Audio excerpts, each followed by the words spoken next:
ప్రియులరా, మరి మానవుని యొక్క 6 సహజమైన కోరికల గురించి మనం ధ్యానం చేస్తూ ఉంటున్నాం. ఇందులో ప్రాముఖ్యంగా గత కాలంలో మానవుడంటే ఎన్ని భాగాలు, అసలు వ్యక్తి ఎవరు, అలాగే ఆత్మకు మూలమేంటి, శరీరానికి మూలమేంటి, శరీరాన్ని గుడారము అని ఎందుకు పోల్చవలసి వచ్చింది దేవుడు అనేటటువంటి విషయాలు నేర్చుకోవడంతో పాటుగా మానవుని యొక్క 6 సహజ కోరికల్లో మొదటిది ఆకలి దప్పులు. ఈ ఆకలి దప్పులలో దైవ నియమంలో దాన్ని ఎలా తీర్చుకోవాలి, అలాగే సాతాను నియమంలో ఏ రీతిగా తీర్చుకుంటున్నాం, దీనివల్ల ఎటువంటి పరిణామాలు మనం ఎదుర్కోవాల్సి వస్తుంది అన్నటువంటి విషయాలన్నీ కూడా మనం గత కాలంలో నేర్చుకోవటం జరిగింది పిల్లరా. అలాగే ఈ సమయంలో మానవుని యొక్క మరో సహజమైనటువంటి కోరిక లైంగిక కోరికలు. అవయవాల పరిపక్వతలు మొదలైన నాట నుండి అవయవాలు సహకరించని సమయం వరకు ప్రతి మనిషిని పట్టి పీడించేటటువంటి ఒక అవలక్షణం, అంటే దాన్ని సరైనటువంటి రీతిగా వాడుకోకపోతే అవలక్షణం అవుతుంది. అసలు ఈ కోరికలను చాలా మంది నెగటివ్‌గా ఆలోచన చేస్తారు గానీ, దానిలో దేవుడు పాజిటివ్‌గా ఉండటానికి ఏర్పాటు చేశాడు. సహజంగా మనిషిలో పెట్టాడు దేవుడు. కాబట్టి సరైనటువంటి రీతిలో దాని విషయంలో మనకొక అవగాహన లేకుండా సరైన రీతిలో ఉపయోగించుకోకపోతే ఎంతటి ప్రమాదాలు సంభవిస్తాయో, దైవ నియమం ఎలా వాటిని తీర్చుకోమంటున్నదో, సాతాను నియమం ఎలా తీర్చుకోమని భ్రమపరిచి, మాయ చేసి ప్రేరేపిస్తుందో, అలా తీర్చుకుంటే వాటిని ఎట్టి పరిణామాలు మనం ఎదుర్కోవాలో విషయాలన్నీ కూడా ఈరోజు ధ్యానంలో మనం నేర్చుకునే ప్రయత్నం చేద్దాం ప్రియులారా. సో ఈరోజు ఈ పాఠానికి టైటిల్ లైంగిక కోరికలు దైవ నియమంలో కాక సాతాను నియమంలో తీర్చుకుంటే. లైంగిక కోరికలు దైవ నియమంలో కాకుండా సాతాను నియమంలో తీర్చుకుంటే. సర్వసాధారణంగా మనందరికీ తెలియాల్సిన మొట్టమొదటి ప్రాముఖ్యమైన విషయం ఏంటంటే, లైంగిక కోరికలను దేవుడు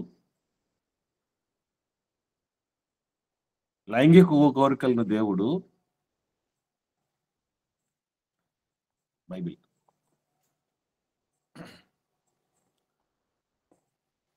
ఆజ్ఞను అతిక్రమించక ముందు పెట్టాడా, లేకపోతే ఆజ్ఞను అతిక్రమించిన తర్వాత వచ్చాయవి?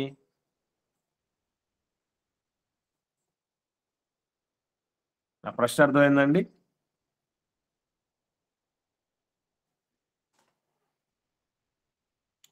ఒకసారి రెస్పాండ్ అవ్వండి. అర్థమైనటువంటి వాళ్ళు రెస్పాండ్ అవ్వండి. దేవుడు అర్థమైంది. లైంగిక కోరికలు అన్న వాటిని స్త్రీ పురుషులలో తొలి ఆజ్ఞ అతిక్రమణ జరగటానికి ముందు ఏర్పాటు చేశాడా, లేకపోతే ఆజ్ఞను అతిక్రమించిన తర్వాత ఇవి వచ్చాయా?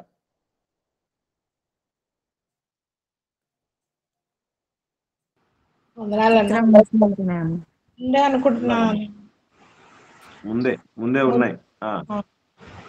ఎలా ఫలించి అదే సంతాన చెప్పారు కదా అన్న, దాన్ని బట్టి నేను ముందే అనుకుంటున్నాను. ఓకే అమ్మా, రైట్. ఇక్కడ మనం గుర్తుపెట్టుకోవాల్సిన విషయం ఏంటంటే, ఇవి కొత్తగా చాలా మంది అనుకుంటున్న విషయం ఏంటంటే, దేవుడు మానవుడు అదుపు తప్పిన తర్వాత లైంగిక కోరికలను దేవుడు పెట్టేశాడు, ఒక శాపంగా ఇచ్చాడు అనేది చాలా మంది మనసులో ఉందండి. అలాంటిది ఏమైనా మీరు విన్నారా ఎప్పుడైనా? లేదంటే మీ ఇప్పుడు ఎవరికైనా ఉందా అలాంటి ఆలోచన? చాలా మంది దేవుడు ఒక శాపంగా మానవుడికి ఈ లైంగిక కోరికలను ఇచ్చాడు. మనిషే కొని తెచ్చుకున్నాడు ఇట్టి శాపాన్ని, లేకపోతే అంతకుముందు ఇవి లేవు అనేటటువంటి ఆలోచనలో కొంతమంది ఉన్నారు. అలాంటి బోధలు కూడా కొన్ని చేస్తున్నారు కొంతమంది. ఎందుకంటే ఆ జన్మలో ఏముందని చెప్తున్నారు చాలా మంది? పాపం ఉంది. పాపం ఉందంటున్నారు. ఎందుకు పాపం ఉందంటున్నారు? దానికి మూలం ఏమిటని దేన్ని చూపిస్తున్నారు కారణంగా? లైంగిక కోరిక. అంతే కదా, దీనివల్ల కదండి, కలయిక వల్ల కదా, దాని విషయంలో కదా మాట్లాడేది చాలా మంది. అయ్యో ఇక్కడికేంటి, అంతవరకు వద్దు. అసలు ప్రభు బల్ల కూడా భార్యాభర్తలు కలిసిన తర్వాత ప్రభు బల్ల తీసుకోకూడదనే ప్రచారాలు కూడా కొన్ని సహవాసాలు జరుగుతున్నాయి. మీరు ఎప్పుడైనా విన్నారా? ప్రభు బల్ల సంఘంలో వారు శారీరకంగా కలిసిన తర్వాత తీసుకోకూడదు అనే మా బోధలు కూడా జరుగుతున్నాయి. ఎవరన్నా విన్నారా? దీన్ని ఫేస్ చేశారా? విన్నాము కానీ ఫేస్ చేయలేను. ఇలాంటివి కూడా జరుగుతున్నాయి. సో ఇట్లాంటి వాటన్నిటికి కూడా మనకు ఒక క్లారిఫికేషన్ రావాలి, అవసరం మనకిది. అందుకే దేవుడు మనకు మానవ జాతి ప్రారంభం కావడానికి మునిపే మానవ జాతి అంతటి విషయంలో చెప్పినటువంటి మాట ఏంటంటే, ఆదికాండం 1వ అధ్యాయంలో 28వ వచనంలో చెప్పబడిన మాట చూద్దాం. ఆదికాండం 1వ అధ్యాయము 28వ వచనంలో ఒకసారి. దేవుడు వారిని ఆశీర్వదించెను, ఎట్లనగా మీరు ఫలించి అభివృద్ధి పొంది విస్తరించి భూమిని నిండించి దానిని లోపరుచుకునుడి. సముద్రము చేపలను, ఆకాశ పక్షులను, భూమి మీద ప్రాకు ప్రతి జీవిని ఏలుడని దేవుడు వారితో చెప్పెను. ఇక్కడ ఈ ఫలించటము, అభివృద్ధి పొందటం, విస్తరించటం, భూమిని నిండించటం జరగాలి, నిండిపోవాలి, విస్తరించాలి. జరగాలి అంటే ఏం జరగాలి? ఇప్పుడు పిల్లలు కలగాలి.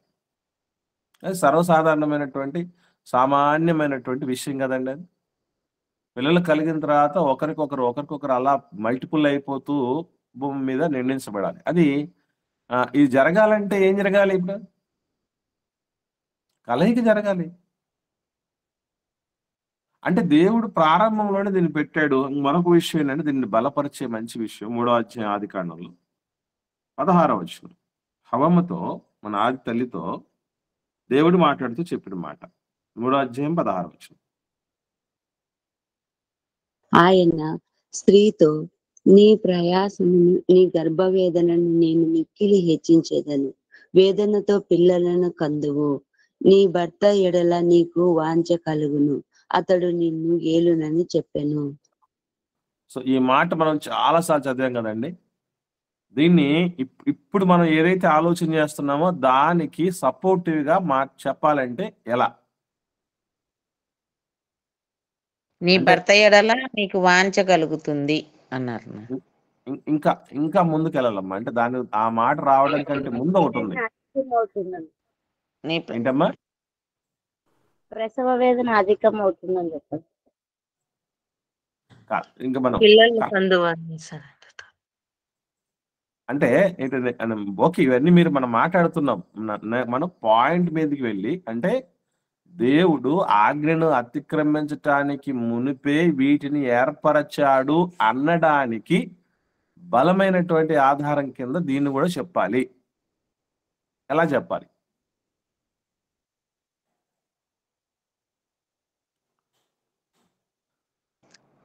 అంటే మిక్కిలి హెచ్చించేదని అన్నా అమ్మా, దాన్ని మనం చెప్పండి. నీ భర్త ఎడల వాంఛ కలుగజేస్తానని చెప్పినాడు. అతడు నిన్ను ఏలునని చెప్పినాడు. ఓకే అమ్మా, ఇక్కడ నేను ఒక కాంట్రవర్సీ చెప్తాను. దీనికి వ్యతిరేకంగా ఉండేది నేను చెప్పాను. ఇందులో దీని గురించి చాలా మంది చెప్తున్నారు, ఆజ్ఞను అతిక్రమించిన తర్వాత ఇవన్నీ దేవుడు శాపంగా ఇచ్చాడు నాయన, అది శాపమే కలయిక అని చెప్పడానికి ఇదే మాటలు మాట్లాడుతున్నారు. ఎందుకు? అంతకుముందు గర్భవేదనలు లేవు, అంతేనా? అంతకుముందు భర్త మీద వాంచగలిగేది లేదు, ఆయన ఏలేది లేదు, వేదంతో పిల్లల్ని కనేది లేదు, అవన్నీ లేవయా, దేవుడు శాపంగా ఇచ్చాడు అంటున్నారు దీన్ని చూపించి.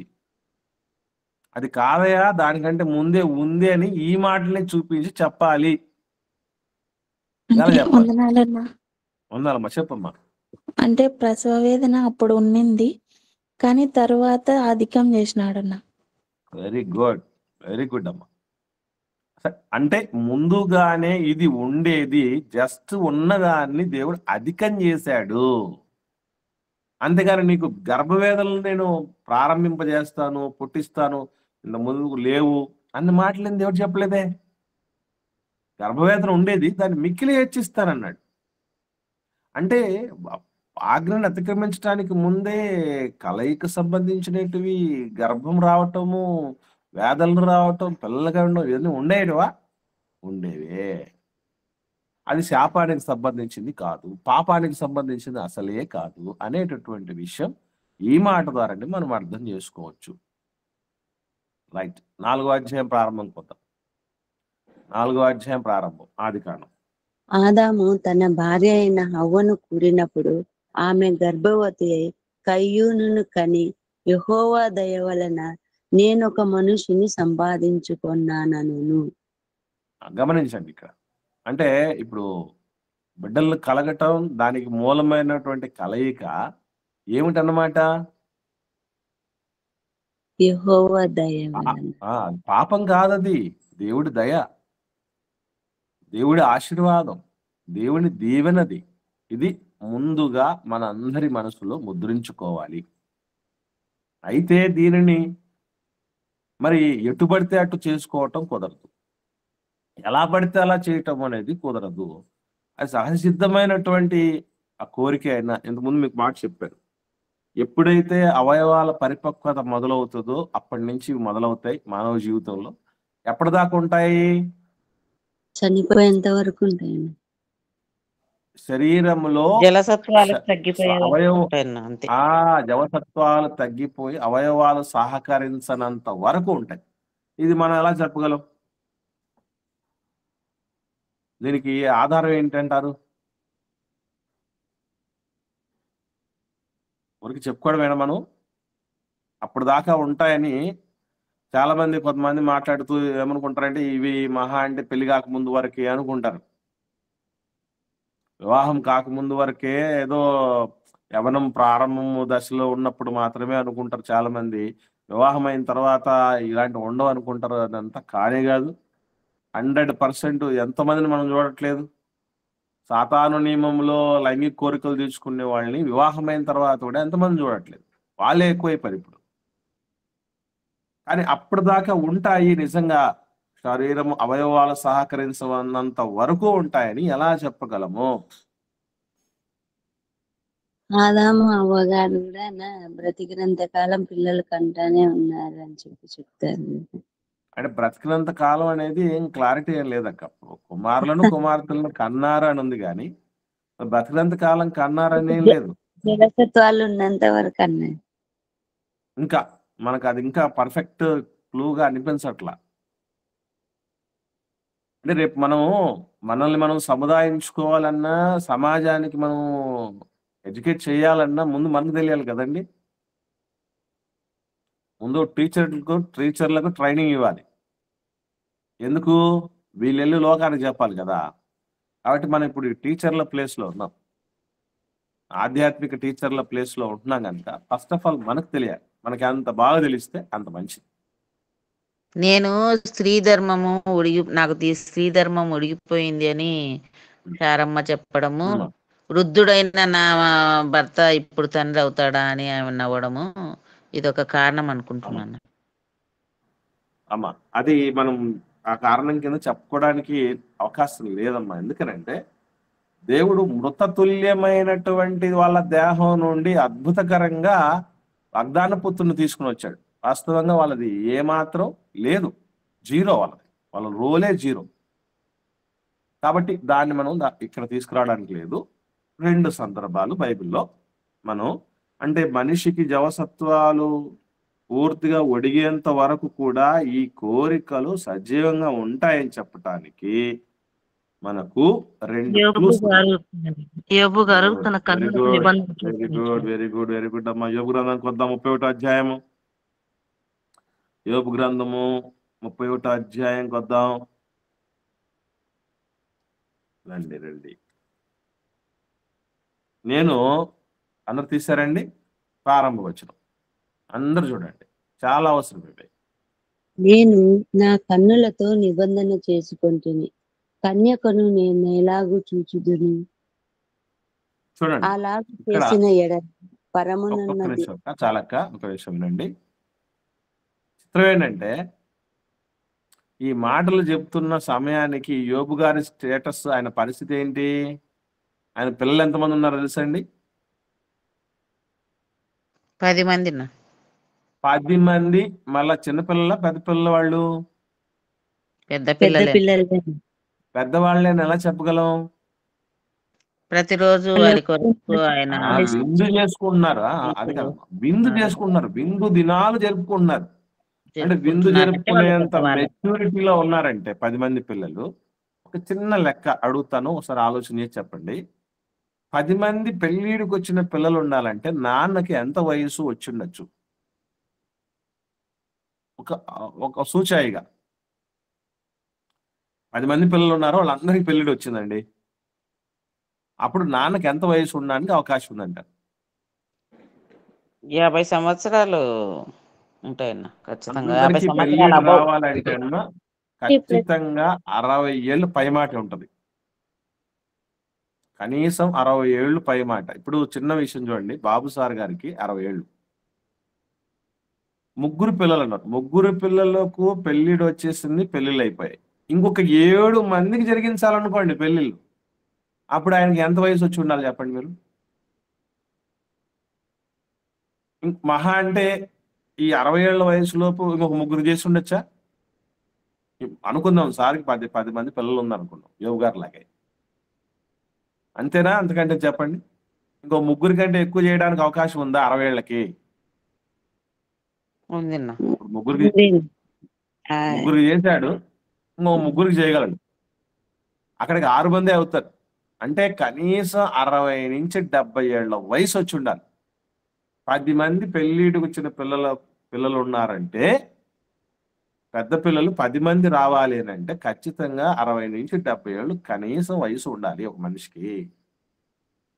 అది ఏంటి మళ్ళీ వాళ్ళు వెంటనే పుట్టి ఉన్నటువంటి పరిస్థితి ఉండాలి. కానీ ఒకరి తర్వాత ఒకరికి గ్యాప్ ఎంత ఉంటుందో మనం చెప్పలేము. మేము 6గురం. నాకు మా అన్నయ్యకి 1 సంవత్సరం 5 నెలల గ్యాప్. కానీ నాకు నా తర్వాత పుట్టిన మా చెల్లికి 3 ఏళ్ళు గ్యాప్.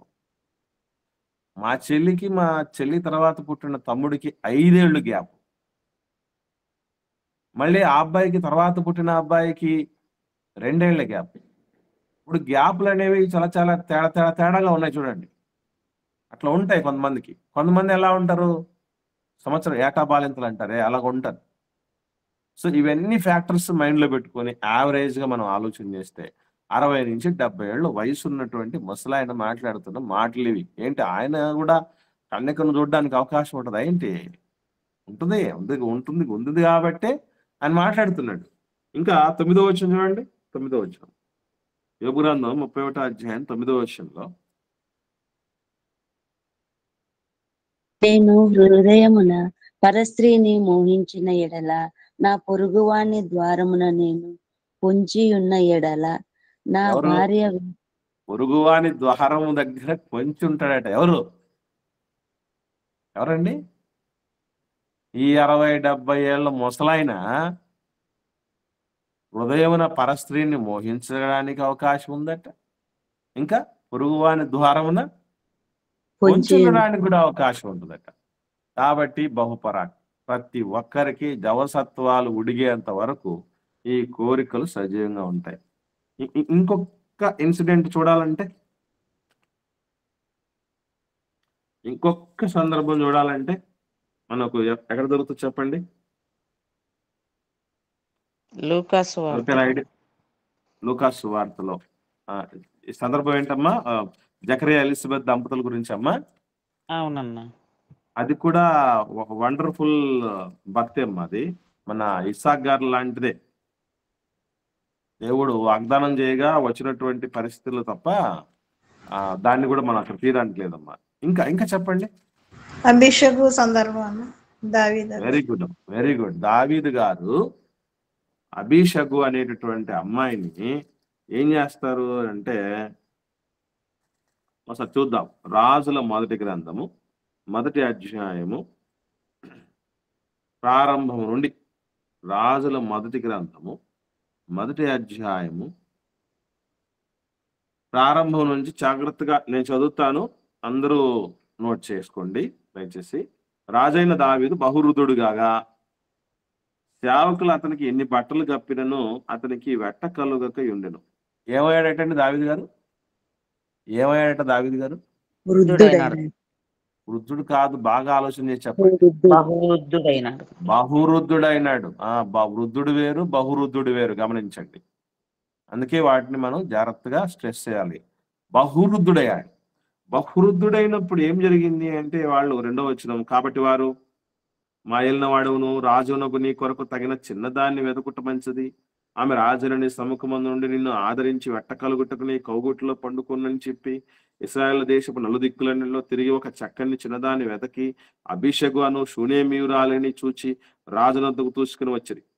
ఈ చిన్నది బహు చక్కనిదై ఉండి రాజును ఆదరించి ఉపచారం చేయుచుండెను గాని రాజు దానిని కూడలేదు. రాజు దానిని కూడలేదు. ఏ వయసు? దావీదు గారికి ఏ వయసు అండి? ఇటు బహువృద్ధుడైన తర్వాత కూడా ఈ కూడలు కోటం అనేది ఉంటుందా అంటే, దేవుడు క్లారిటీ చెప్పాడు. అంటే అవకాశం ఉందా లేదా? అవకాశం ఉన్నా చేయలేదనే కదా అర్థం అక్కడ. అంటే మనలో మానవులలో ఈ సహజమైనటువంటి లైంగిక కోరికలు అన్నవి అవయవాలన్నీ పూర్తిగా డ్యామేజ్ అయితే తప్ప, పూర్తిగా ఉడిగిపోతే తప్ప అవి పని చేయకుండా మానేది జరగదు. అప్పటిదాకా ఉంటాయి.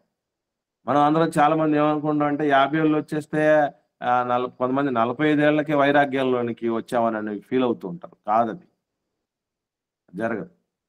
వివాహము అయిన వాళ్ళైనా కాని వాళ్ళైనా, తోడు ఉన్న వాళ్ళైనా లేని వాళ్ళకైనా ఇది సహజ సిద్ధంగా కలిగేవి. అయితే వీటిని ఇదంతా దీనికి సంబంధించినటువంటి అపోహలు తొలగించుకునే విషయం చెప్తున్నా. ఫస్ట్ ఇప్పుడు దాకా ఇంట్రడక్షన్ లో ఏం జరిగిందంటే, లైంగిక కోరికలకు సంబంధించినటువంటి అపోహలు, అవాస్తవాలు, అసంబద్ధాల గురించి మాట్లాడాం. రెండు అసంబద్ధాలను క్లారిటీ తీసుకుందాం మనం. మొట్టమొదటిది ఏంటి? ఆరంభములో నుండే ఇవి ఉన్నాయి. ఆజ్ఞను అతిక్రమించక మునుపు నుంచే ఇవి ఉన్నాయి. దేవుడే ఏర్పరచాడంటే అది దీవెన తప్ప పాపము కాదు, ఆశీర్వాదము తప్ప అపచారము కాదు అనేది ఒక క్లారిటీ తీసుకున్నాం. రెండవది, ఎప్పటిదాకా ఉంటాయి ఇవి, ఎక్కడ మొదలైపోతాయి, ఎక్కడ నుంచి ఎక్కడ దాకా వెళ్ళిపోతాయి అని అంటే, మానవుడికి ఉన్నటువంటి శక్తి అంతా ఉడిగిపోయేంత వరకు ఇవి ఉంటాయి అన్నానికి 2 ఎగ్జాంపుల్స్ తీసుకున్నాం. ఒకటి యోబు గారి సందర్భం, 2 బహువృద్ధుడైనటువంటి దావీదు గారి సందర్భం. ఇక్కడితో మనకు ఉన్నటువంటి ఈ ప్రాబ్లమ్స్ క్లియర్ అయిపోవాలి. ఒకటి, దీన్నే దేవుడు ఏమని చెప్పాడంటే, ఈ సహజమైనటువంటి కోరికలు నెరవేర్చుకోవడాన్ని దైవ నియమంలో నెరవేర్చుకుంటే, దైవ నియమం ఏంటి? దైవ నియమంలో ఎలా నెరవేర్చుకోవాలండి? లైంగిక కోరికలను మానవుడు సహజమైనటువంటి కోరికలు ఎలాగైనా సాటిస్ఫై చేసుకోవాల్సిందే కదా. దైవ నియమంలో ఎలా నెరవేర్చుకోమన్నాడు? ఒక సొంత భర్తతో గాని, ఒక సొంత భార్యతో గాని. వెరీ గుడ్ అమ్మా. అంటే దీనికోసం మనం ఏమి తంతును ఏర్పాటు చేసుకున్నాడు దేవుడు, ఏర్పరిచాడు దేవుడు? పెళ్లి, వివాహం. వివాహం ఒకసారి చూద్దాం. కొరింథీయులకు రాసిన మొదటి పత్రిక 7వ అధ్యాయము ప్రారంభ 2 వచనాలు. అపోస్తలుడైన పౌలు గారు కొరింథీయులకు రాసిన మొదటి పత్రిక 7వ అధ్యాయము ప్రారంభ 2వ వచనాలు ఒకటి చదవండి. మీరు వ్రాసిన వాటి విషయము స్త్రీని ముట్టకుండుట పురుషునికి మేలు అయినను జారత్వములు జరుగుచున్నందున ప్రతివానికి సొంత భార్య ఉండవలెను, ప్రతి స్త్రీకి సొంత భర్త ఉండవలెను. ఇక్కడ గమనించండి, దేనికోసము దేనిని అవాయిడ్ చేయటానికట దేవుడు ఇది ఏర్పరిచింది పద్ధతి. దేనిని రాకుండా ఉండటానికట, మనిషి దేనికి చోటు ఇవ్వకుండా ఉండటానికటండి మ్యారేజ్ని ఏర్పాటు చేసింది దేవుడు. జారత్వములు జారత్వానికి అవకాశము లేకుండా, జారత్వానికి అవకాశం లేకుండా ఉంటామంటే దీన్ని మరొక మాటలు చెప్పాలంటే లైంగిక అవినీతికి మనిషి పాలు పడకుండా ఉండటానికి పరిష్కారంగా రెమెడీగా దేవుడు ఏర్పాటు చేసినటువంటి పద్ధతి వైవాహిక జీవితం. ఇక్కడ స్త్రీని ముట్టకునుట పురుషునికి మేలు అంటే ఏంటి అర్థం? వివాహమైన వెరీ గుడ్. ఇక్కడ వేరే స్త్రీని అంటే సొంత స్త్రీని కాకుండా వేరే స్త్రీని ముట్టడం అనేది చెప్తున్నాడు. అంటే అక్రమ పద్ధతిలో సాతాను నియమంలో సమీపించటం అనేది కూడదు అని చెప్తున్నటువంటి విషయం ఇది మనం గమనించాలి.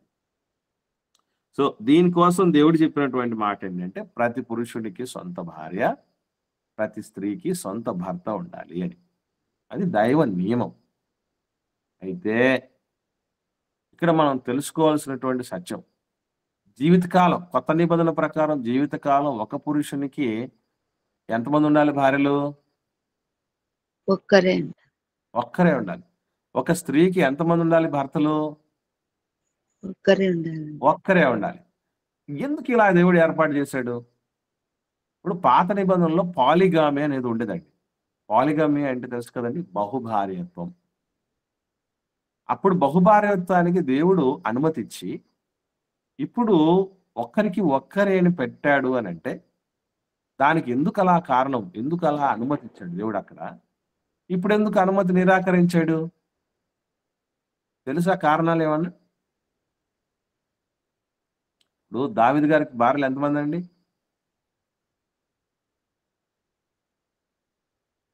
దావీదు గారికి భార్యలు ఎంతమంది? ఎవరికైనా ఐడియా ఉందా? ఎవరు మాట్లాడట్లేదు. ముగ్గురు అనుకుంటున్నారు. ఆరుగురు. 1000 మంది ఉన్నది సొలొమోను గారికి ఉన్నది 1000 మంది. దావీదు గారికి 6 భార్యలు. అబ్రహాం గారికి 4 కాదక్క, 3 భార్యలు. సారమ్మ, ఆగరమ్మ, కేతురమ్మ. యాకోబు గారికి ఎంతమంది భార్యలు? 4 భార్యలు. లేయమ్మ, రాహెలమ్మ, జిల్పమ్మ, బెల్హమ్మ. ఈ 4 భార్యలు వాళ్ళకి. ఇలా మనం చాలా మంది భక్తులనే గమనిస్తే చాలా మందికి భార్యలు ఎక్కువ మంది ఉన్నటువంటి వాళ్ళని మనం చూస్తూ ఉంటున్నాం. అప్పుడు పాత నిబంధన కాలంలో చాలా మందికి ఇంతమంది భార్యలు ఇచ్చి కొత్త నిబంధనకు వచ్చేసరికి పాపం చాలా మంది బాధపడిపోయారు తెలుసా అండి. పురుషులు చాలా మంది బాధపడిపోయారు, అయ్యో పాత నిబంధన కాలం ఉంటే ఎంత బాగుండేది అని.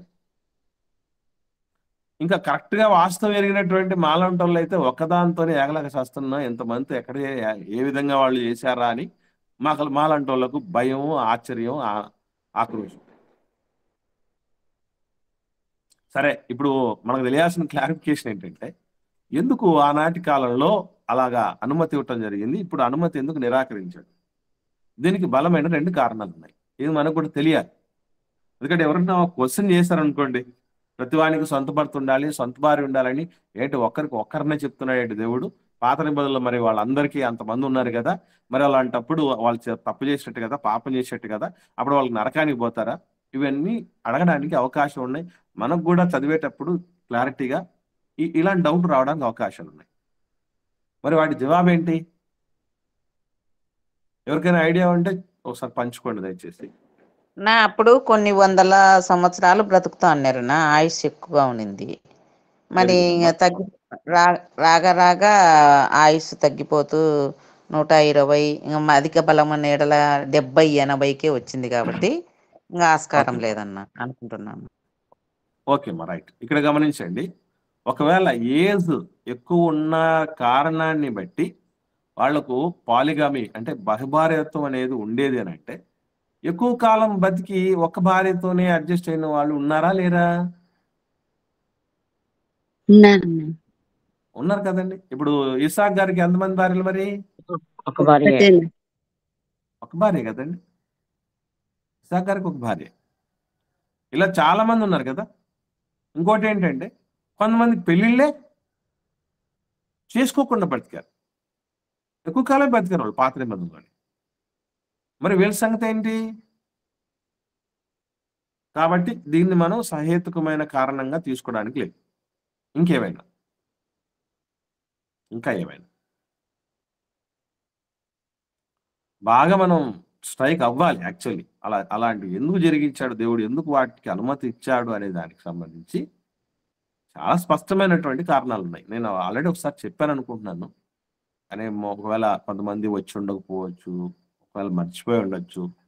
అవసరం మనకి, నా అవసరం. భూమి ఎందుకు అని అంటే, భూమిని అభివృద్ధి చెందని ఎక్కువ పిల్లలు నిందించాలి కావాలని కాబట్టి ఆశనేమో.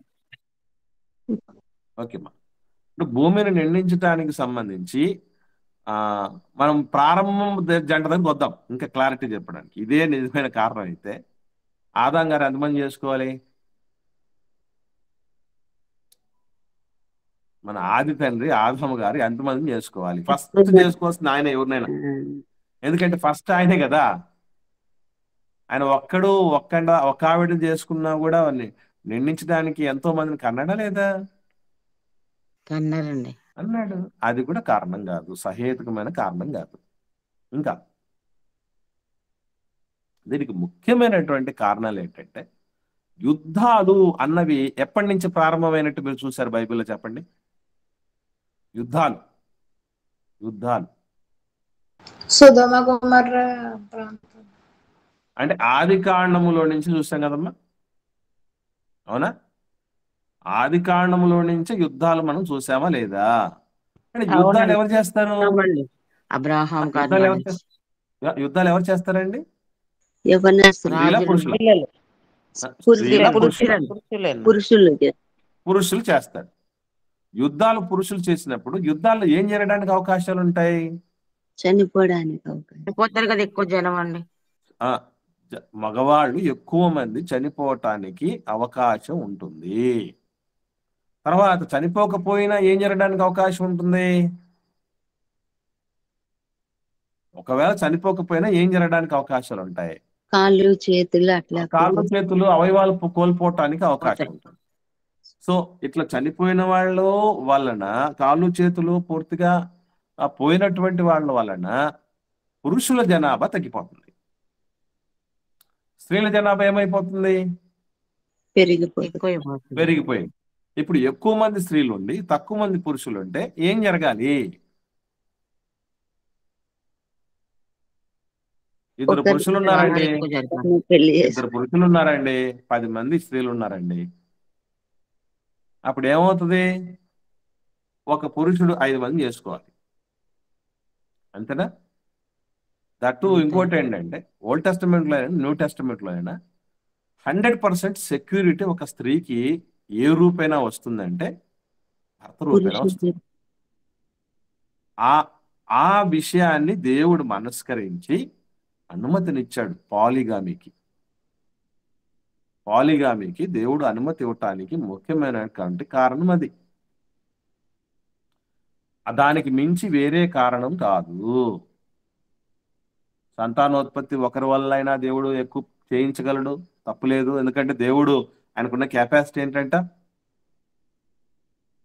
రాళ్ళ వల్ల కూడా సంతానాన్ని కలిగించగలిగినటువంటి సమర్థుడు. మృతతుల్యమైనటువంటి దేహాల్లో నుంచే దేవుడు గర్భఫలాలను జనాలను తీసుకుని వచ్చినటువంటి మహనీయుడైన కాబట్టి అది ప్రధానమైనటువంటి కారణం. ఇక రెండవ ఫ్యాక్టర్ మనం ఆలోచన చేస్తే వెరీ కామన్ ఫ్యాక్టర్, అప్పుడే కాదు ఇప్పుడు కూడా వాస్తవంగా ఉన్నటువంటి ఫ్యాక్టర్ ఏమిటంటే పురుషుడు రకరకాలైనటువంటి బర్డన్స్తో తొందరగా చచ్చిపోతాడు. అలా అయితే కాకపోతే అప్పటితో పోల్చినప్పుడు ఇప్పుడు ఇటువంటి బర్డన్స్ తగ్గాయి. యుద్ధాలు ఏమైనా ఉన్నాయా అప్పుడులాగా? లేవు. యుద్ధాలు లేవు. అనవసరమైన టెన్షన్లు, అప్పటిలాగా బర్డన్స్ అన్ని మీదేసుకునేటువంటి పురుష పుంగవులు లేరు. కాబట్టి ఇప్పుడు బహుభార్యలు అక్కరే లేదు. అందుకే దేవుడు ఏం చేశాడంటే ఒక పురుషునికి ఒక స్త్రీ ఉండాలని ఏర్పాటు చేశాడు. దీనిని ఏమన్నాడు? ఇప్పుడు మనకి ఏం చూద్దాం 3వ వచనంలో. కొరింథీయులకు రాసిన మొదటి పత్రిక 7వ అధ్యాయం 3వ వచనంలో దేవుడు చెప్పినటువంటి మాట, భర్త భార్యకును అలాగుననే భార్య భర్తకును వారి వారి ధర్మములో నడపవలెను. ఏమిటంటే ఇవి ధర్మాలు అన్నాడు. ధర్మాలు ఏంటి? ధర్మం, భార్య ధర్మం ఏంటి, భర్త ధర్మం ఏంటి అనుకుంటున్నారు మీరు?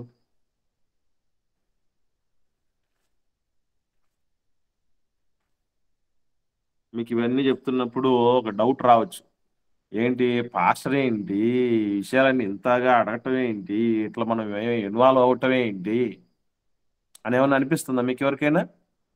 తెలుసుకోవాలి కదా. అది కాదక్క, ఇంకా ఇంకా ఇంకా బలమైన కారణం ఒకటి ఉంది.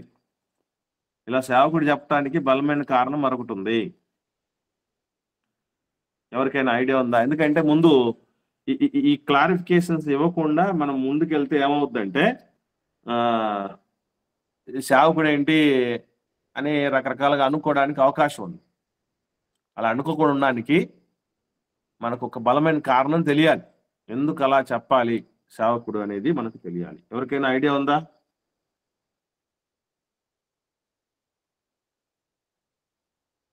మన ప్రశ్న అర్థమైందా బ్రదర్స్ కానీ సిస్టర్స్ కానీ?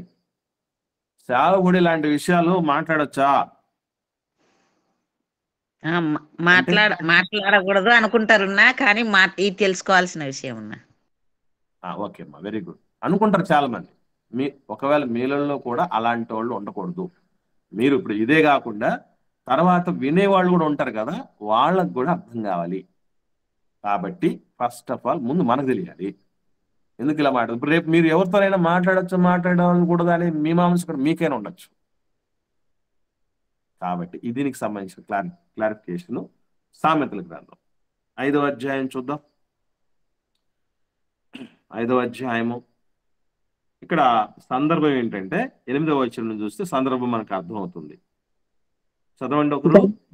గనుక పాతపైన పులియని పిండితో సామెతల గ్రంథం సామెతల గ్రంథం 5వ అధ్యాయము, జారస్త్రీ ఇండు చాయకపోక నీ మార్గము దానికి దూరముగా చేసుకొనుము, దాని ఇంటి వాటి దగ్గరకు వెళ్ళకము.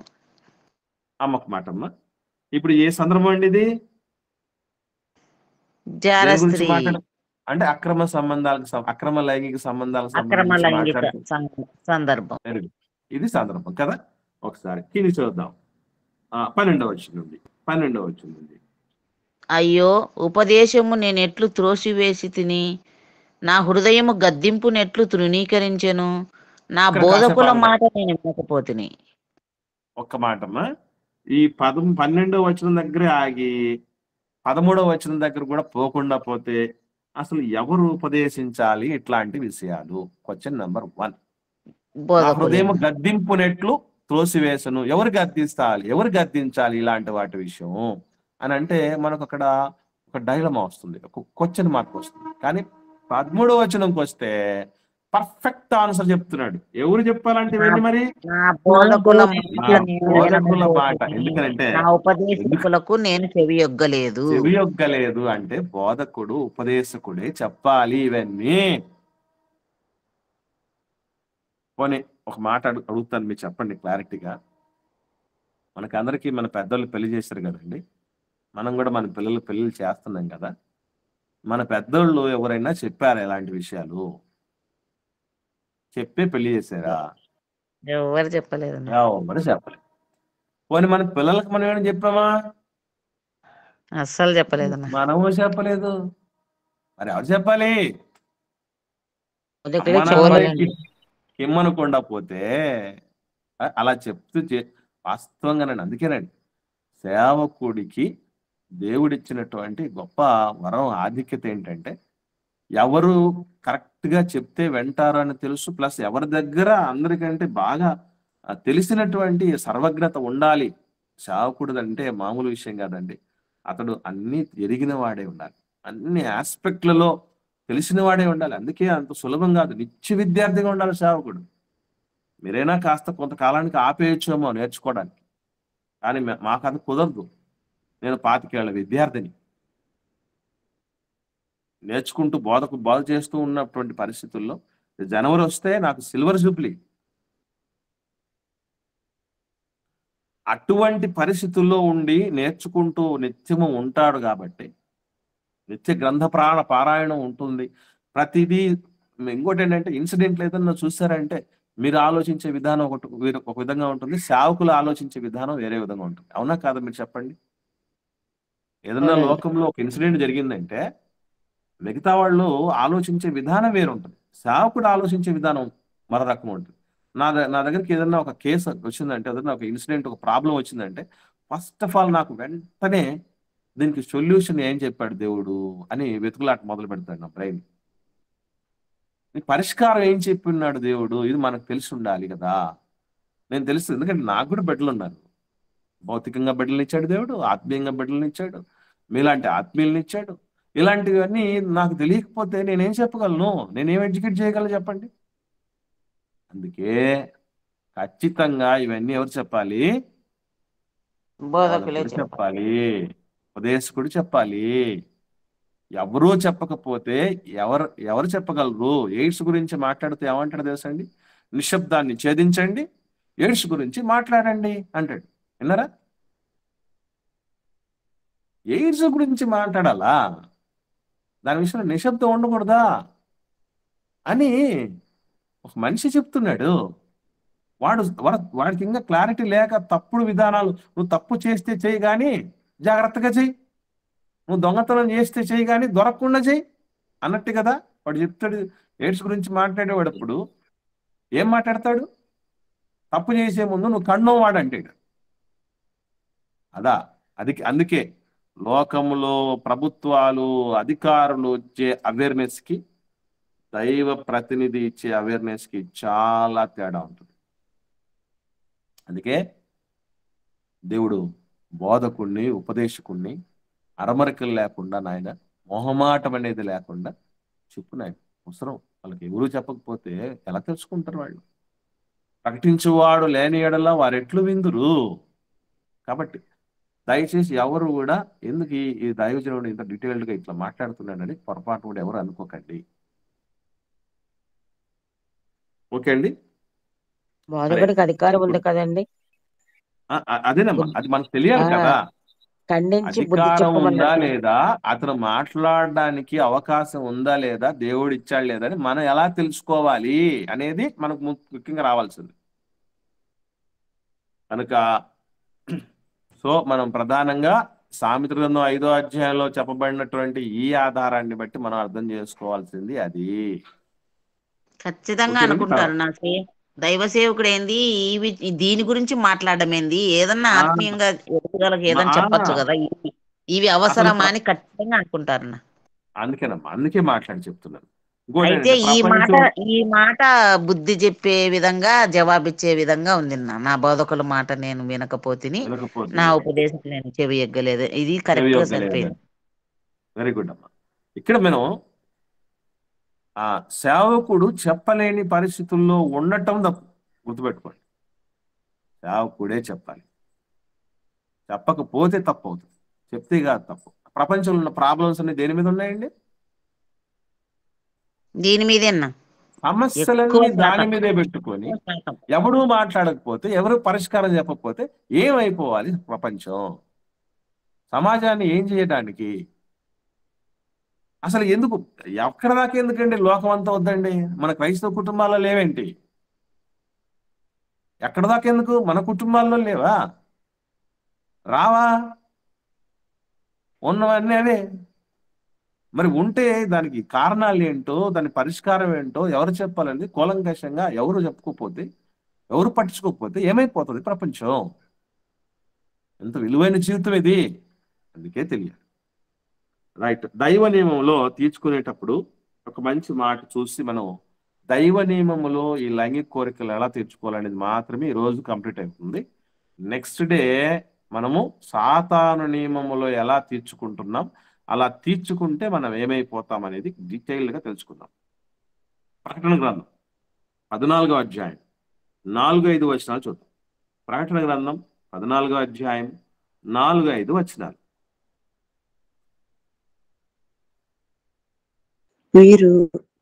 వీరు స్త్రీ సాంగత్యము అపవిత్రులు కాని వారును స్త్రీ సాంగత్యము ఎరుగని వారునై ఉండి గొర్రెపిల్ల ఎక్కడికి పోవునో అక్కడికెల్లా ఆయనను వెంబడింతురు. వీరు దేవుని కొరకు గొర్రెపిల్ల కొరకు ప్రథమ ఫలముగా ఉండుటకై మనుషులలో నుండి కొనబడిన వారు. అంటే వీళ్ళు చాలక్క ఒక చిన్న విషయం గమనించండి. ఇక్కడ వీళ్ళు ఎవరన్నమాట, మరి ఎవరి గురించి మాట్లాడుతున్నారు? స్త్రీ సాంగత్యము మొత్తం టోటల్ గా చెప్పాలంటే ఇది ఎవరికి సంబంధించిన విషయము? పరిశుద్ధులు, క్రైస్తవులకు సంబంధించిన విషయం. అవునా? పరిశుద్ధులకు సంబంధించిన విషయం కదండి. మనుషుల్లో నుంచి కొనబడిన వారంటే నీ రక్తం ఇచ్చి ప్రతి జాతిలోనూ ఆయా భాషలు మాట్లాడు వారిలోనూ నువ్వు కొన్నావు, ప్రత్యేకించుకున్నావు, మా దేవుడికి ఒక రాజ్యంగాను యాజకులు గాని చేసావు అనే మాటలు మనం చూసాం కదా. ప్రకటన గ్రంథంలోనే 5వ అధ్యాయంలో 9-10 వచనాలు చూసాం కదా. మనకు తెలుసు కదా, క్లారిటీ ఉంది కదా దానికి సంబంధించి. ఈ వీరు వీరు వీరు అంటే ఎవరు అంటే పరిశుద్ధులు, క్రైస్తవులు, మనకు సంబంధించిన విషయం. ఇప్పుడు ఒక ప్రశ్న ఏంటంటే, స్త్రీ సాంగత్యము అపవిత్రులు కానివారు, స్త్రీ సాంగత్యం ఎరుగని వారు అనే మాట ఉందంటే దీన్ని బేస్ చేసుకునే ఆర్సిఎం వాళ్ళు నన్ సిస్టమ్ ఏర్పాటు చేశారు. తెలుసా మీకు? ఆర్సీఎం వాళ్ళే కాకుండా ఇంకా పెంతెకోస్తు వాళ్ళు ఉన్నారమ్మా. తర్వాత హోసన్నా మినిస్ట్రీస్ కూడా అవునమ్మా, హోసన్నా మినిస్ట్రీలో కూడా సేవకుళ్ళు వివాహం చేసుకోకూడదు. అది వాళ్ళు ఏర్పాటు చేస్తున్నారు నియమం. ఇలా ఉండటానికి కారణాలు ఇదే చెప్తున్నారు. అంటే స్త్రీ సాంగత్యం ఏం చేస్తుంది? అపవిత్రత పాలు చేస్తుంది. ఆ మాటను బట్టి అట్లా ఉంది కదమ్మా అది. ఇప్పుడు నాకు వివాహం అయింది, నేను స్త్రీ సాంగత్యంలో ఉన్నాను 17 ఏళ్ళుగా. అంటే ఇప్పుడు నేను ఎవరైనట్టు? అపవిత్రుడు అయిపోయినట్టు. ఇప్పుడు మీ భర్తలు ఉన్నారు, వాళ్ళు కూడా ఏమైపోయినట్టు? అపవిత్రులు అయిపోయినట్టు. అసలు ఏంటి దాని అర్థం ఏంటి? ఇలా చూసుకుంటే మరి ఆదాముని చేసి దేవుడు అవ్వని చేయకూడదు. మీరు ఫలించండి, అభివృద్ధి పొందండి, విస్తరింపండి అని అనకూడదు. దేవుడు చెప్పిన మాటే కాంట్రవర్సీ అయిపోతుంది. ఏంటి మరి? పురుషునికి సొంత భార్య ఉండాలి అంతేనండి, వేరొక స్త్రీని ఆశించకూడదు.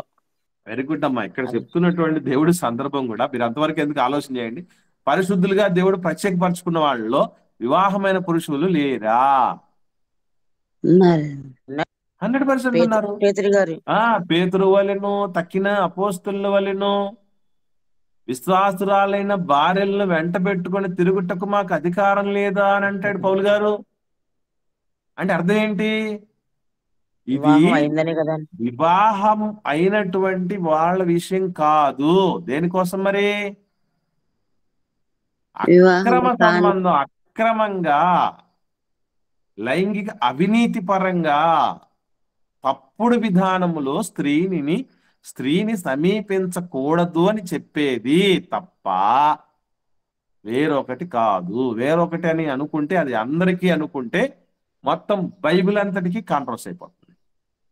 ఎక్కడ ప్రారంభములో ఆదాము గారికి హవ్వమ్మను చేసిన నాటి నుండి ప్రతిదీ తప్పైపోతుంది. వివాహం అనే విషయంలో ఘనమైన అనేది కూడా తప్పైపోతుంది. అవునా? గర్భఫలం దేవుడిచ్చే బహుమానం అనేది కూడా తప్పైపోతుంది. అంటే ఇది మాట్లాడుతున్నది పర్ఫెక్ట్ గా మనం ఆలోచన చేస్తే ఇది తప్పుడు విధానములో ఒక స్త్రీని సమీపించిన పురుషుల విషయం మాత్రమే మాట్లాడుతున్నాడు.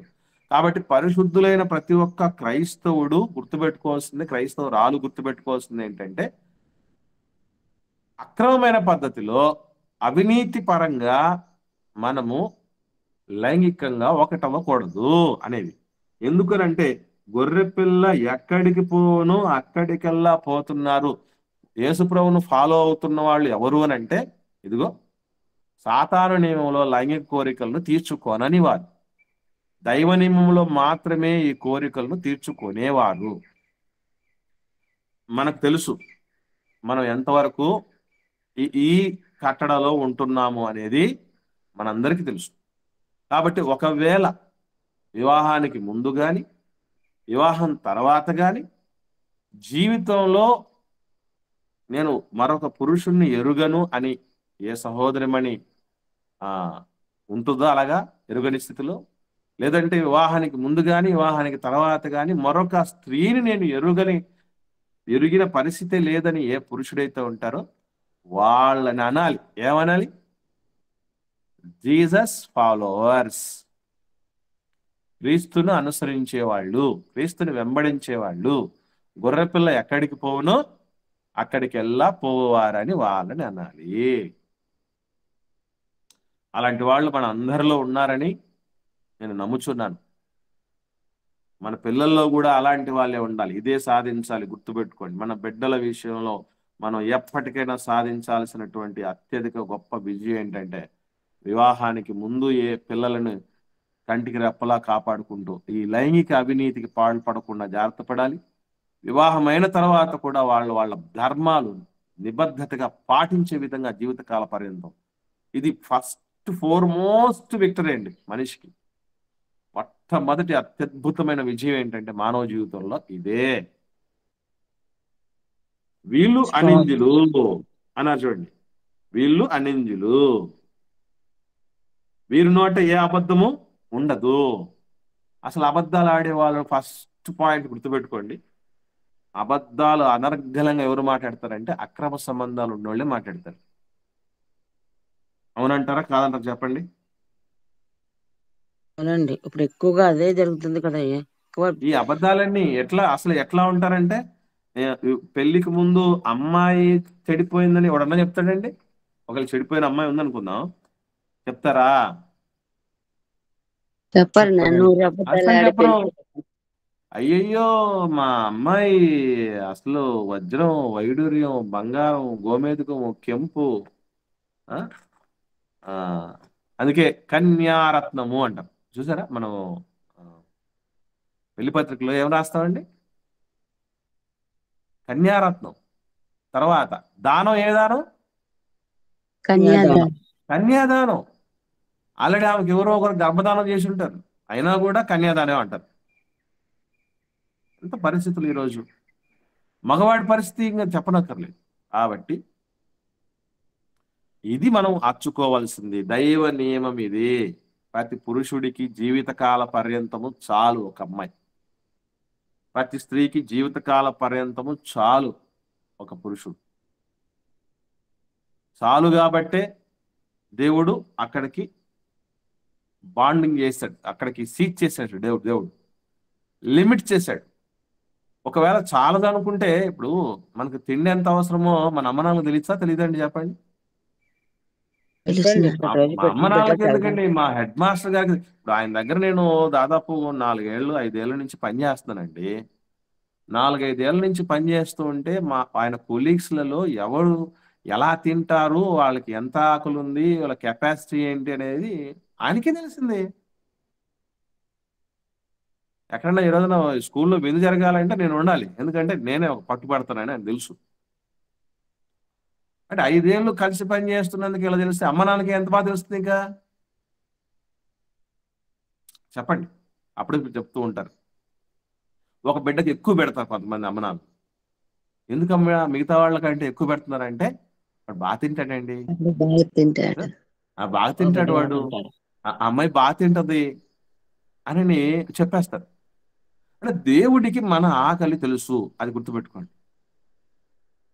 అంటే ఈ ఆకలి దప్పులు తెలుసు, కామం అనే ఆకలి కూడా తెలుసు, ఎంత ఉందో తెలుసు. ఎంత ఇస్తే సరిపోద్దో తెలుసు, అందుకే అంతే ఇచ్చాడు. నేటి కాలానికి ఒక్క పురుషునికి ఒక్క స్త్రీ చాలు, ఒక్క స్త్రీకి ఒక పురుషుడు చాలు. ఇది దైవ నియమములో లైంగిక కోరికలు సంతృప్తి పరచుకునే విధానం. మరి సాతాను నియమం ఏం చెప్తుంది, అది రేపటి దినాన్ని మనం ధ్యానిద్దాం. దయచేసి ఎవ్వరూ ఇలాంటివన్నీ దయచేసి మిస్ అవ్వకండి. ఒకవేళ మిస్ అయినా కూడా మనకు మెసేజెస్ వస్తూ ఉంటాయి, వాటిని ఖచ్చితంగా వినండి. మనందరి జీవితాలకి, మనందరి కుటుంబాలకి, పిల్లల భవిష్యత్తుకి, సంఘాలు యొక్క క్షేమాలకి ఇవన్నీ చాలా అవసరమైనటువంటి ప్రియులరా. నిజంగా వీటిని తెలియనప్పుడు నేను చాలా బాధపడ్డాను. తెలిసిన తర్వాత ఇంతకాలం తెలియకుండా నేను పోయాను తండ్రి. సరే ఇప్పటికైనా నాకు తెలియదు పరిచి నా కళ్ళు తెరిపించావునైనా. నేను ఇవన్నీ ఎప్పుడెప్పుడు అందరికీ తెలియపరచాలి, నేర్పించేసాలి, వాళ్ళని అవేర్నెస్ కల్పించాలని ఉంటానండి. అవసరం అది. ఎందుకంటే ఎప్పుడు ఎవరు అందుబాటులో ఉంటారో, అనుకూలతలు ఉంటాయో ఉండవో ఎవరికి చెప్పలేమండి. ఈరోజు దేవుడి సన్నిధిలో ఇలా ఉన్నామంటే ఆయన ఇచ్చిన భాగ్యం. సాటర్డే రోజున నేను అన్ని రెడీ చేసుకున్నాను. ఆన్లైన్కి రాలేదు కదా, నేను రెడీ చేసుకున్నాను. వర్షానికి మొబైల్ తడిచి, స్కూల్కి వెళ్ళేటప్పుడు అక్కడెక్కడ తిరిగేటప్పుడు అంతా వర్షానికి మొబైల్ తడిచి అది పూర్తిగా ఛార్జింగ్ డౌన్ అయిపోయి స్విచ్ ఆఫ్ అయిపోయింది. ప్రిపరేషన్ అయితే బాగానే ఉంది, సిద్ధంగా ఉంది, చాలా పాఠాలు రెడీగా ఉన్నాను. కానీ ఇట్లాంటి ఫ్యాక్టర్స్ ఎన్నో, ఒకటి కాదు, చాలా బాధపడ్డాను ఆ రోజు. పిల్లలు ఫోన్లు చేశారు, అనవసరమైన నోటిఫికేషన్స్ వస్తూ ఉంటాయని మా ఆవిడ మొబైల్ కూడా నేను సైలెంట్ మోడ్లో పెట్టేస్తున్నాను. ఈ ప్రతిసారి ఏదో నోటిఫికేషన్ లాంటివి వచ్చేస్తూ ఉంటాయి, డిస్టర్బెన్స్గా ఉంటుందని ఆమె సైలెంట్ మోడ్లో పెట్టేస్తుంది. చూసారా, అలాగే ఎప్పుడు ఏ విధంగా మనకు దూరం అయిపోయిన పరిస్థితులు వస్తాయో లేవో ఎవరు ఊహించలేరు. కాబట్టి ఈరోజు మనకు ఉన్నదే మన సమయం, దేవుడు అనుగ్రహించిందే సమయం. దాన్ని మనం సద్వినియోగం చేసుకోవాల్సిన అక్కర ఉంది. అమ్మలాంటి వాళ్ళు ఎంతో మంది కష్టపడుతున్నారు. మీకు కూడా స్వతహాగా ఉండగలగాలి. ఇదిగో ఇవన్నీ మన జీవితాలకి అత్యంత ఆవశ్యకమైనటివి కదా అనేటువంటి విషయం. ఏది దాచుకోకుండా, దేవుడి సంకల్పం అంతా దాచుకోకుండా అలా ధారపోస్తున్న పరిస్థితులు ఎందుకనంటే, మీరు ఎవరో కాదు, నా సొంత వాళ్ళు, దేవుడు నాకు ఇచ్చినటువంటి క్రీస్తు రక్త సంబంధికులు. అందుకే మీకు చెప్పకుండా, మీకు నేర్పించకుండా ఎవరికి నేర్పించాలి, ఎవరికి చెప్పాలి? అది నాకున్న మైండ్ సెట్. కాబట్టి పిల్లరా, ముందు మాట్లాడిన విషయాలు ఇవన్నీ చాలా చోట్ల మాట్లాడి, కానీ ఇంకా ఏదన్నా ఇంకా అప్డేటెడ్గా ఇంకా అందించాలి, ఇంకా బెస్ట్ అవుట్పుట్ ఇవ్వాలన్నటువంటి ఆలోచన నాకు ఎప్పుడు ఉంటుందండి. అందుకే ప్రతిసారి ప్రిపేర్ అవుతాను. తెలిసిన పాఠమే అయినా మళ్ళీ ప్రిపేర్ అవుతాను. దీనికి ఇంకా ఏమైనా మనం జోడించవచ్చా, ఇంకా ఏమైనా క్లారిటీ తీసుకోవచ్చా, ఇంకా ఏమైనా స్పష్టత, ఇంకా ఏమైనా లోతుల్లోకి వెళ్ళొచ్చా అనే తపనతో ఫ్రెష్గా రెడీ చేసి ప్రార్థన చేసుకుందాం అనేంత వరకు ఆలోచన చేస్తూ ఉంటానండి. నేను పాఠం ప్రార్థన చేసుకుందాం ప్రియులారా అనేంత వరకు ఆలోచన చేస్తూ ఉంటాను. చెప్పేటప్పుడు కూడా ఒక్కొక్కటి కూడా మనసుకు వస్తూ ఉంటుంది. అవసరం ప్రియులారా, దయచేసి ఎవరు అన్నదా భావించకండి. తప్పనిసరిగా ఇవన్నీ నేర్చుకుందాం మనం. అవకాశాలు దేవుడు అనుగ్రహించినప్పుడే, ఈనాడే అనుకూల సమయం, ఇదే మిక్కిలి అనుకూలమైనటువంటి సమయం అని దేవుడు చెప్పాడు. దాన్ని మనం అందిపుచ్చుకుందాం, సమయాన్ని సద్వినియోగం చేసుకుందాం. తప్పనిసరిగా ఇంకా మన ఆత్మీయులు ఎవరన్నా ఉంటే వాళ్ళను, ఇలాంటి వాటిల్లో కొట్టుమిట్టాడుతున్నటువంటి వాళ్ళు చాలా మంది ఉంటారు మనకు తెలిసి, వాళ్ళని కూడా రమ్మని పిలవండి, ఆహ్వానించండి. ఏమండి? రైట్. ఇంతవరకు ఈ దైవ నియమంలో లైంగిక కోరికలను ఎలా తీర్చుకోవాలనే దాని వరకు విన్న వాటిల్లో మీకు ఏమైనా డౌట్ ఉంటే, సందేహం ఉంటే అడగండి, లేకపోతే ఒకరు ప్రార్థన చేయండి, మనం ముగించుకుందాం. నాకు ఒకసారి అంశం చెప్పండి అమ్మా. అంశం పేరు చెప్తానమ్మా, ఒకసారి చెప్తానమ్మా. మళ్ళీ కొంతమంది మధ్యలో జాయిన్ అయిన వాళ్ళు. అవునమ్మా, తప్పనిసరిగా అమ్మా, అవసరం. దైవ నియమములో లైంగిక కోరికలను తీర్చుకోవటం ఎలా? దైవ నియమంలో లేదా సక్రమ మార్గంలో లైంగిక కోరికలను తీర్చుకోవటం ఎలా? దైవ నియమంలో లేదా సక్రమ మార్గంలో లైంగిక కోరికలను సంతృప్తి పరచుకోవటం ఎలా, లేదా తీర్చుకోవటం ఎలా? ఇది వస్తుంది. వీటిని మనం దృష్టి పెట్టుకోండి. నెక్స్ట్ డేకి మనం ఏం నేర్చుకోబోతామంటే సాతాను నియమం లేదా అక్రమ మార్గంలో లైంగిక కోరికలను ఎలా తృప్తిపరచుకుంటున్నాం, దీని పర్యవసానం ఏంటి, 2 విషయాలు ఉంటాయి.